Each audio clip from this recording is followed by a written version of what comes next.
Assalamualaikum warahmatullahi wabarakatuh. Nama saya Jonathan Aditya Ramadan. Di dalam video ini saya akan menjelaskan dan menjawab UTS dari mata kuliah pengelolaan data terdistribusi kelas R02. Soal pertama, jelaskan mengapa diterapkan pengelolaan data terdistribusi dalam suatu organisasi. Tujuan utama PDT atau pengelolaan data terdistribusi adalah untuk meningkatkan dan memperluas penggunaan komputer bagi pemakai dan end user. Pemakai atau end user diartikan sebagai orang yang pekerjaannya dibantu dengan komputer. Misalnya akuntan, kepala toko, bank teller, ahli sains, manajer, para profesional atau staf kantor pusat. PDT memiliki fasilitas logika, penyimpanan data, maupun komunikasi yang dibawa langsung ke lokasi pemakaiannya. PDT atau pengelolaan data terdistribusi merupakan proses yang tersebar ke setiap penjuru. Karena sifat penyebarannya tersebut, maka DDP perlu dikendalikan agar dapat sesuai dengan tujuan organisasi. Berikutnya soal nomor 2. Coba jelaskan beberapa risiko dalam pengelolaan data terdistribusi. Risiko dalam pengelolaan data terdistribusi adalah yang pertama, hilangnya kontrol manajemen. Manajemen pengolahan data kehilangan kontrol keseluruhan dari pengolahan data karena kelompok pemakai yang membutuhkan komputer mini semakin bertambah. 2. Hilangnya kontrol dari ruang sistem informasi manajemen. Pengumpulan informasi manajemen yang sangat mempengaruhi organisasi menjadi sangat sulit.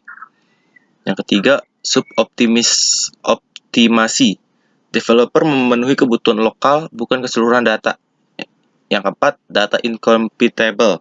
Data yang sama dipresentasikan dengan cara yang berbeda-beda pada sistem yang beda. Yang kelima, hardware incompatible. Mesin yang dipilih oleh setiap kelompok pemakai berbeda. Yang keenam, software incompatible. Mesin yang berbeda mempunyai software yang berbeda pula seperti controlling datanya, arsitektur manajemen jaringan, pelayanan tiap session, dan lain-lain. Yang ke-8, kemampuan dalam distribusi. Komputer mini tidak digunakan secara profesional tanpa standar, tekniknya struktur, dan dokumentasi yang cukup. Yang ke-9, kegagalan menggunakan database. Mesin-mesin pemakai sering menggunakan file yang online, bukan manajemen database. Yang ke-10, biaya perawatan berlebihan. Biaya yang diharapkan membuat rekonstruksi sistem dapat meningkatkan harga lebih dari 80% dari biaya pengembangan instalasi. Yang ke-11, duplikat usaha. Fungsi yang sama program berkali-kali oleh kelompok yang berbeda-beda. Produk yang ke-12, produktivitas rendah. Rendahnya produktivitas adalah pengembangan aplikasi dapat disebabkan oleh pemrograman dalam bahasa yang tingkat rendah. Yang ke-13, tenaga manusia yang tinggi, semakin lama dalam bekerja dan meminta fasilitas yang lebih baik. Yang ke-14, kurangnya perancangan jaringan. Jaringan tidak dirancang dengan kemampuan menghubungkan prosesor kecil yang semakin berkembang. Yang ke-14, tidak ada perencanaan evolusi. Perkembangan dari sistem terdistribusi yang incompatible ke arah fasilitas jaringan yang terintegrasi dengan database menjadi sangat rumit dan mahal. Ke-15, macetnya migrasi. Jalur migrasi dari perusahaan pembuat komputer ke arah teknologi yang lebih baik biasanya tidak dapat diikuti. Yang ke-16, kurangnya keamanan. Sistem seharusnya dilengkapi dengan keamanan yang baik. Yang ke-17, kurangnya backup file. Dapat hilang bila tidak cukup backup file. Selanjutnya, kita masuk ke nomor 3 dengan soal apa tujuan utama perancangan database.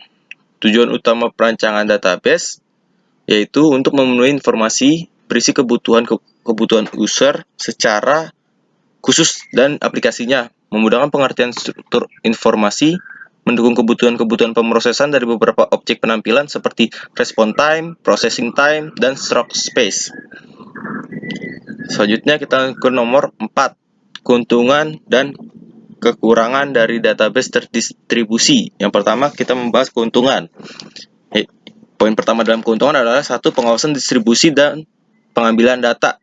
Jika beberapa set yang berbeda dihubungkan, seorang pemakai yang berada pada satu site dapat mengakses pada site lain. Contohnya, sistem distribusi pada sebuah bank memungkinkan seorang pemakai adalah salah satu cabang dapat mengakses dan data dari cabang lain. Yang kedua, reliability dan availability. Sistem distribusi dapat menerus berfungsi untuk menghadapi kegagalan dari site sendiri atau mata rantai komunikasi antar site. Yang ketiga, kecepatan pemrosesan query.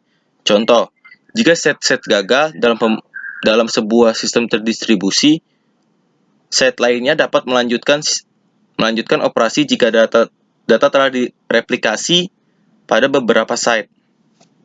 Yang keempat, otonomi lokal. Pendistribusian sistem mengizinkan sekelompok individu dalam sebuah perusahaan untuk melatih pengawasan lokal melalui data mereka sendiri. Dengan kemampuan ini, dapat mengurangi ketergantungan pada pusat pemrosesan.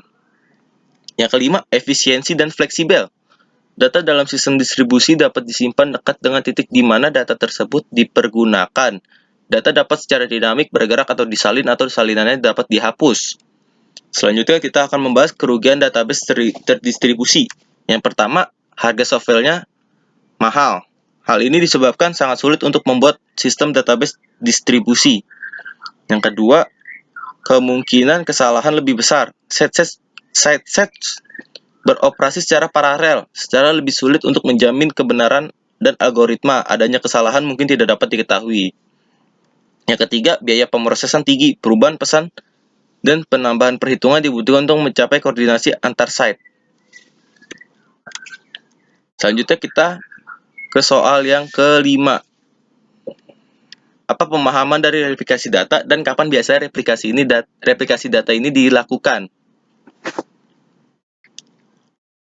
Replikasi database adalah seperangkat teknologi yang digunakan untuk menyalin dan mendistribusikan data dari satu base ke database lain.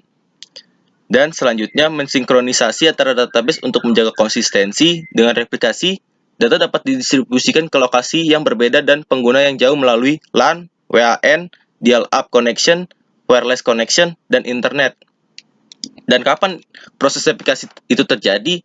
Proses replikasi itu terjadi setelah transaksi di master selesai. Penukaran data secara buffering, data akan diletakkan dalam sebuah buffer terlebih dahulu, kemudian pada jangka waktu tertentu akan direplikasikan ke disk slave. Sekian dari saya, terima kasih. Mohon maaf jika ada kesalahan dalam kata-kata. Kurang lebih mohon maaf. Assalamualaikum warahmatullahi wabarakatuh.